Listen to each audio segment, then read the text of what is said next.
How do you motivate employees to stay with the company? How do you keep them motivated? In 1943, Abraham Maslow wrote a paper called The Theory of Human Motivation. Many of you are probably familiar with the model, the hierarchy of needs, where Maslow's theory, he posited that in order for people to grow, they have to move through these 5 levels till they get to the top part, which is self-actualization.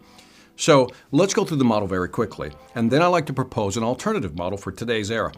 So at the base level of this triangle model, the first level was you have to meet the physiological needs. The individual, the human being, has to have certain physiological needs met. Food, water, that's part of survival. Once those are met, you move to the next level in your hierarchy of needs, and that is safety. You feel safe. You got a place to stay, you feel safe. Once you have a sense of safety, then you move into belonging. In other words, you feel like you're part of a tribe. Then, once you feel like you're part of a tribe, the next one is your efforts, in other words, and your self-esteem. Self-esteem being how I feel about myself, and if I feel good about myself, I can then move to the final level, which is self-actualization, which is fulfillment, where your goals and your purpose are fully aligned with who you are.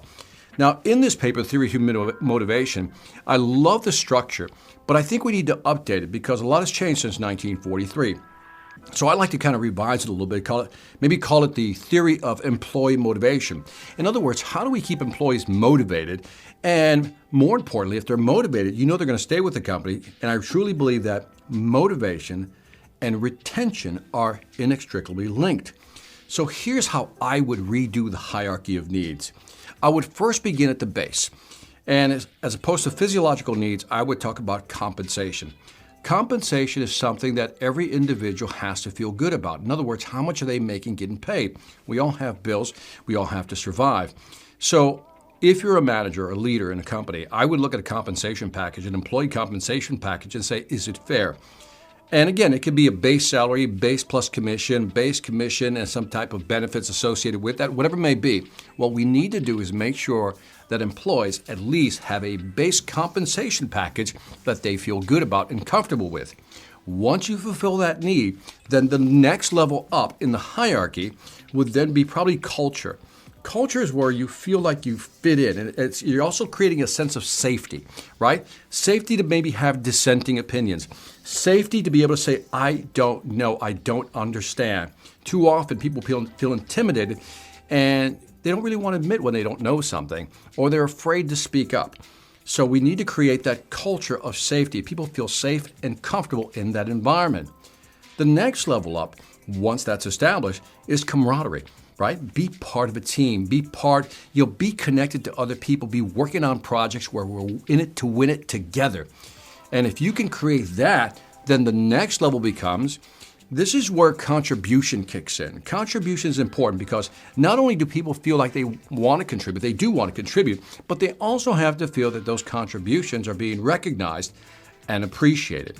And if we can do that, then we move to the 5th level, which is we challenge them.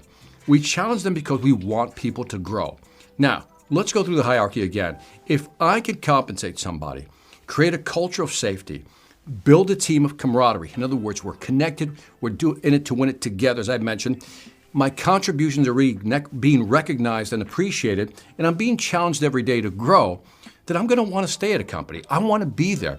Now, I don't know if I want to stay with the pyramid structure that Maslow introduced. I would probably use more of a house structure with 5 points because I think people bounce between those 5 different points quite often.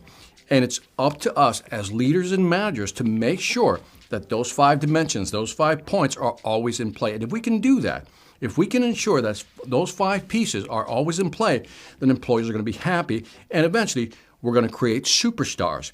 Now, the challenge to you as a manager or as a leader is how do you create all those 5 things, these 5 dimensions? How do you maintain, monitor, and also train your managers to really make sure that people feel comfortable, good about working where they're at?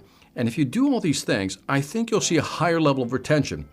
One study showed that if you can improve your retention by 5%, your profitability in the long run will definitely go up. So remember, motivation and retention are tied together. And if we can motivate people at all levels, I think we're going to have a great company. I think you're going to have a great team. Let me know what you think about my theory of employee motivation.